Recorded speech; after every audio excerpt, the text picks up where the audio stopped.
नमस्कार, आपके साथ मैं हूं समीर अब्बास। न्यूज टॉप 9 में आपका स्वागत है। बुलेटिन की शुरुआत आज से शुरू हो चुके संसद सत्र के साथ। पीएम मोदी ने देशवासियों को संबोधित करते हुए संसद से लेकर सरहद तक किन बातों का किया जिक्र। वहीं कांग्रेस ने सत्र के दौरान किस मुद्दे को उठाते हुए सरकार को घेरा। इसके अलावा संसद के इस मॉनसून सत्र में सरकार के लिए कितने विधेयकों को पास कराना है चुनौती, और डीएमके ने किस मुद्दे पर संसद परिसर में किया अनोखा प्रोटेस्ट। संसद के मॉनसून सत्र से जुड़ी खबरें देख लेते हैं टॉप 9 संसद सत्र में। संसद का मानसून सत्र आज से शुरू हो गया है। देशवासियों को संबोधित करते हुए पीएम मोदी ने कहा कि कठिन समय में संसद का सत्र शुरू हो रहा है। एक तरफ कोरोना और दूसरी तरफ कर्तव्य। सांसदों ने कर्तव्य का पथ चुना है और इसके लिए उन्हें धन्यवाद देता हूं। इस बार शनिवार और रविवार को भी सदन चलेगा। सभी सांसद इस बात पर सहमत हैं। और ये भी साफ है, जब तक दवाई नहीं तब तक कोई ढिलाई नहीं। देश में कोरोना के बढ़ते मामलों के बीच संसद में पीएम मोदी ने कहा कि जब तक दवाई नहीं तब तक कोई ढिलाई नहीं, क्योंकि हम चाहते हैं कि दुनिया के किसी भी कोने में जल्द से जल्द वैक्सीन बन जाए। हमारे वैज्ञानिक भी सफलता की ओर बढ़ रहे हैं। संसद के मॉनसून सत्र में चीन के शेंझेन की झेनहुआ कंपनी द्वारा सांसदों से लेकर राष्ट्रपति और पीएम की जासूसी का मुद्दा उठा। कांग्रेस ने जासूसी कांड की जांच की मांग की। चीन के डेटा वॉर पर कांग्रेस ने गंभीर सवाल उठाए और सरकार से इसकी जांच कर सांसदों को अवगत कराने की मांग की है। संसद के इस मॉनसून सत्र में 11 महत्वपूर्ण अध्यादेश, जिन्हें संसद में पास करवाना केंद्र सरकार की प्राथमिकता है। केंद्र सरकार से जारी 11 अध्यादेश को अगर इस संसद सत्र में पारित कर विधेयक का रूप नहीं दिया गया तो 6 महीने के समय सीमा का उल्लंघन हो जाएगा और वो सारे अध्यादेश या तो स्वतः रद्द हो जाएंगे या फिर केंद्रीय कैबिनेट से दोबारा पास करवाना पड़ेगा। केंद्रीय कृषि मंत्री नरेंद्र तोमर ने मानसून सत्र में किसानों से जुड़े बिल, किसान उपज व्यापार और वाणिज्य बिल पास कराने पर जोर दिया। नरेंद्र तोमर ने कहा कि ये बिल किसानों के पक्ष में है और उनके जीवन में क्रांतिकारी परिवर्तन लाएगा। नरेंद्र तोमर ने अपील की है कि विपक्ष को किसानों के हित में इस बिल को स्वीकार करना चाहिए। संसद के दौरान विपक्षी पार्टी सरकार को घेरने का कोई मौका नहीं छोड़ रही। कांग्रेस सांसद अधीर रंजन चौधरी और के सुरेश ने लोकसभा में लद्दाख में चीनी घुसपैठ को लेकर स्थगन प्रस्ताव दिया है। इसके अलावा डीएमके और सीपीआई ने भी नीट स्टूडेंट की सुसाइड को लेकर स्थगन प्रस्ताव दिया है। नीट एग्जाम के विरोध में डीएमके सांसदों ने संसद परिसर में अनोखा प्रोटेस्ट किया। डीएमके सांसदों ने अपने मास्क पर ban NEET save Tamil Nadu student लिखवा रखा था। मॉनसून सत्र के दौरान डीएमके सांसदों के साथ टीआर बालू और कनिमोझी ने नीट परीक्षा के विरोध में प्रदर्शन किया। लोकसभा की कार्यवाही शुरू होते ही सदन में पूर्व राष्ट्रपति प्रणब मुखर्जी को श्रद्धांजलि दी गई। स्पीकर ओम बिरला ने प्रणब मुखर्जी का जिक्र करते हुए कहा कि वो एक सफल वक्ता और प्रशासक थे। उनका ज्ञान और अनुभव अद्वितीय था। संसद में स्वर्गीय शास्त्रीय गायक पंडित जसराज को भी याद किया गया। संसद में मॉनसून सत्र में सभी सांसद कोरोना प्रोटोकॉल का पालन करते दिखे। संसद का नजारा भी बदला बदला दिखा। संसद में पहुंचे सभी सांसद मास्क पहने दिखाई दिए। वहीं संसद में वही सांसद पहुंचे जिनके पास कोविड की नेगेटिव रिपोर्ट थी। कार्यवाही के दौरान सभी को मास्क पहनना अनिवार्य रखा गया था। और एलएसी पर चीन अपनी सेना को भारी हथियारों के साथ तैनात कर रहा है, तो वहीं दूसरी ओर भारतीय सेना के लिए अब हाई एनर्जी वाले वेपन बनाए जा रहे हैं। सीमा पर चीन और भारत के बढ़ते तनाव से जुड़ी बड़ी खबरें देख लेते हैं टॉप 9 एलएसी का रण में। एलएसी पर चीन के सामने चट्टानों की तरह डटे जवानों के जज्बे को पीएम मोदी ने सलाम किया। पीएम ने कहा कि बड़े जज्बे के साथ हमारे वीर जवान सीमा पर डटे हैं। सेना के साथ पूरा देश खड़ा है। हमारी सेना के वीर जवान मातृभूमि की रक्षा के लिए डटे हुए हैं। चीन की दादागिरी खत्म करने के लिए हिंद महासागर में भारत और अमेरिका की हलचल बढ़ गई है। हिंद महासागर में अमेरिका अब अपने बम वर्षक विमान तैनात करने वाला है। भारत भी हिंद महासागर में चीन को सबक सिखाने को तैयार है। दोनों देश अब समंदर में चीन की किसी भी हिमाकत पर एक्शन के मूड में हैं। डीआरडीओ अब सेना के लिए हाई एनर्जी लेजर और हाई पावर्ड माइक्रोवेव्स जैसे डायरेक्टेड एनर्जी वेपन्स बना रहा है। इसमें 100 किलोवाट तक के हथियार डेवलप किए जाएंगे। इनमें केमिकल ऑक्सीजन, आयोडीन से लेकर high power fibre laser weapon तक के खतरनाक हथियार शामिल हैं। जिनपिंग पूरी तरह से जंग के मूड में है। नो फायरिंग जोन में पीएलए ने एलएसी पर खतरनाक और ऑटोमेटिक हथियारों से लैस जवान तैनात किए हैं। इसके अलावा चीन ने एयर डिफेंस के नए सिस्टम को एलएसी पर लगाया है। पीएलए के बड़े अफसर रोजाना फॉरवर्ड एरिया में लगातार दौरे कर रहे हैं। ईस्ट लद्दाख में चीन अपनी तरफ सैनिकों को सर्दियों में रुकने के लिए बड़े पैमाने पर शेल्टर बना रहा है। ड्रैगन ने अक्साई चीन में शहीदुल्लाह मिलिट्री बेस में इलेक्ट्रॉनिक वॉरफेयर के लिए बहुत बड़ी तैयारी की है। शहीदुल्लाह बेस पर इलेक्ट्रॉनिक वॉरफेयर की तैयारी का मतलब बहुत गंभीर है। इलेक्ट्रॉनिक वॉरफेयर के जरिए चीन भारत की कम्युनिकेशन सिस्टम को बर्बाद करने की प्लानिंग कर रहा है। इसलिए चीन भारत के रडार को जाम करने का प्लान बना रहा है। एलएसी पर युद्ध की आहट के बीच उत्तराखंड के उत्तरकाशी में सैन्य गतिविधि में तेजी आई है। चिन्याली सौड़ हवाई पट्टी पर सेना और सैन्य साजो सामान को पूरी तरह तैयार किया जा रहा है, क्योंकि चीन कभी भी हमला कर सकता है। ऐसे में भारत चीन के बीच उत्तराखंड में 345 किलोमीटर लंबी सीमा को सुरक्षित रखने का दायित्व इन्हीं जवानों पर है। एलएसी पर शूटिंग रेंज में एक बार फिर चीन भारत के सैनिक आ गए हैं। ये तस्वीर स्पैंगुर गैप की है, जहां दोनों देशों की सेना आमने सामने हो गई। इस समय स्पैंगुर में चीन ने अपने सैनिकों की तादाद काफी बढ़ा दी है, जिससे कि सीमा पर तनाव घटने की बजाय बढ़ने लगा है।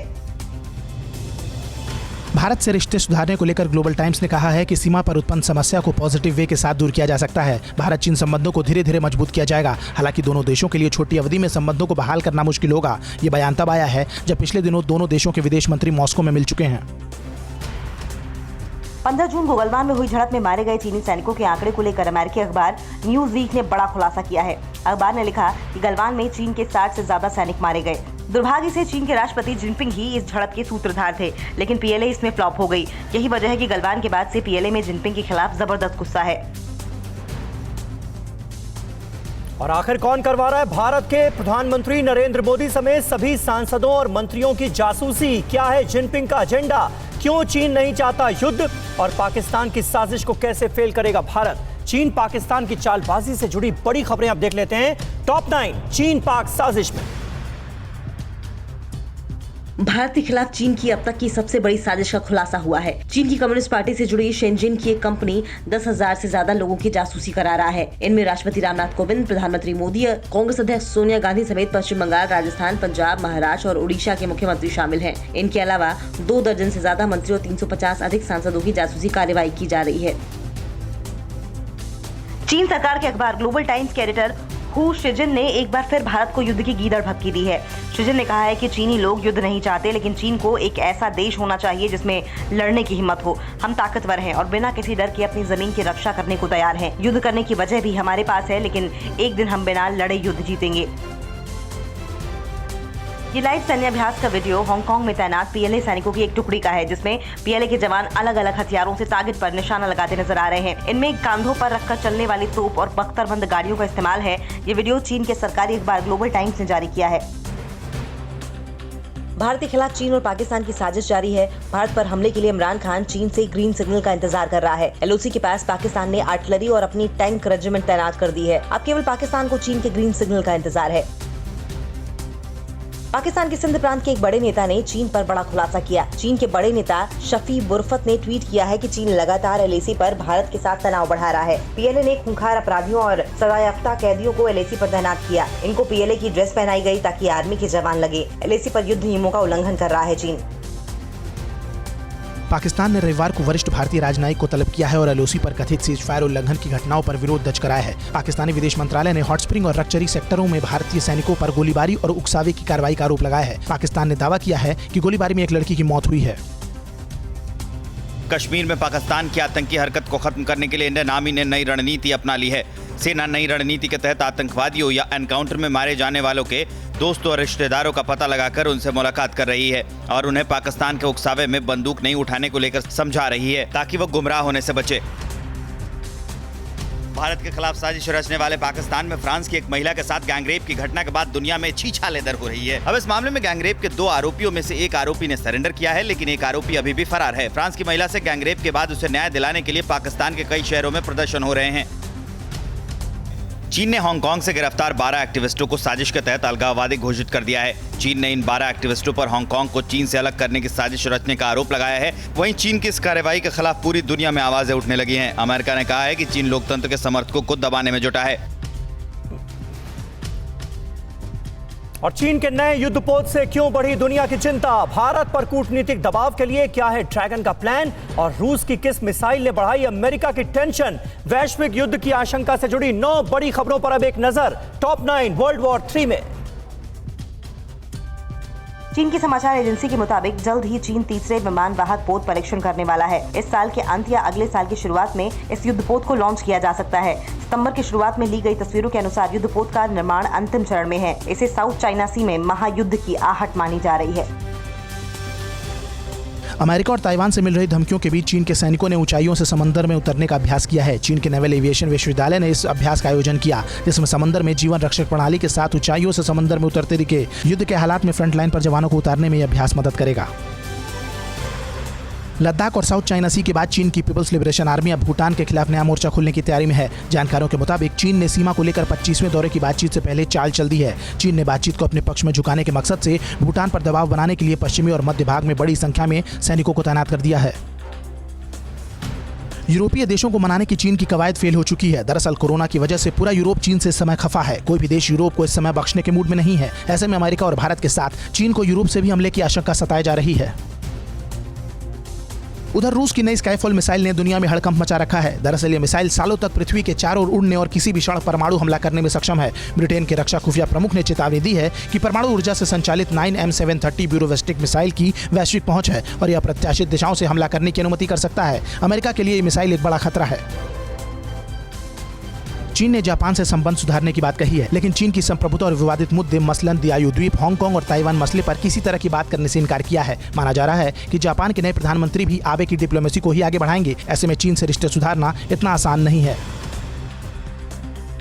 अफगानिस्तान सरकार के साथ तालिबान की शांति वार्ता से चीन टेंशन में है। चीन को सीपीईसी प्रोजेक्ट की चिंता सताने लगी है। उसे डर है कि तालिबान से हथियार पाकर बलूचिस्तान के विद्रोही चीन सीपीईसी को पूरा नहीं होने देंगे। साथ ही अगर अफगानिस्तान में तालिबान हुकूमत आ गया तो शिनजियांग में तालिबान की शय पर उइगुर मुसलमान बगावत कर देंगे।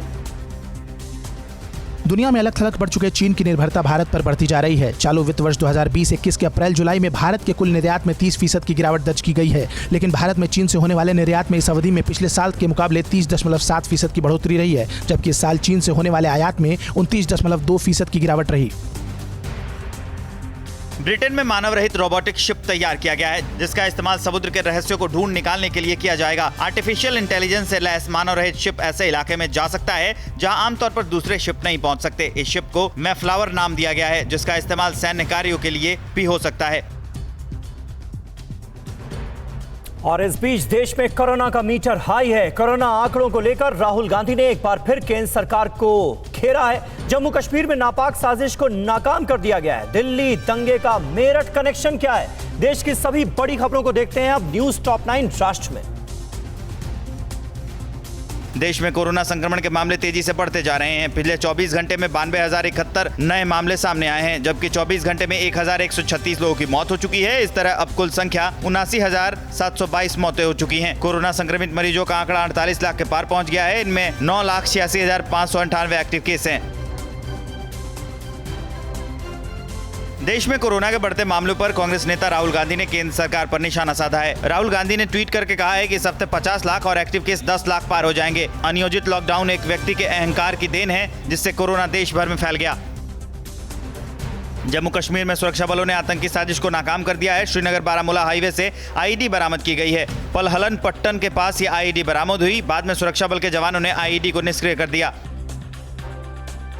दिल्ली दंगों को लेकर बड़ा खुलासा हुआ है। दंगे के आरोपी खालिद सैफी ने पुलिस पूछताछ में बताया कि राजधानी में दंगे करवाने के लिए मेरठ से देसी कट्टे मंगवाए गए थे। कांग्रेस की पूर्व पार्षद इशरत जहां ने कट्टे खरीदने के लिए 25,000 रुपए दिए थे। आरोपी Khalid Saif United against heads से जुड़ा हुआ है। इशरत जहां ने एनआरसी के विरोध में दिल्ली के खोरेजी इलाके में 50 दिन प्रदर्शन किया था, जिसके बाद पुलिस ने उसे गिरफ्तार किया था। दिल्ली दंगा मामले की जांच कर रही दिल्ली पुलिस की स्पेशल सेल ने जेएनयू के पूर्व छात्र उमर खालिद को गिरफ्तार किया। यूएपीए के तहत उमर खालिद को बीती रात 12 बजे गिरफ्तार किया गया। आज उमर खालिद को कोर्ट में पेश कर रिमांड की मांग करेगी पुलिस। उमर खालिद पर ट्रंप की भारत यात्रा के दौरान लोगों को भड़काने का आरोप है।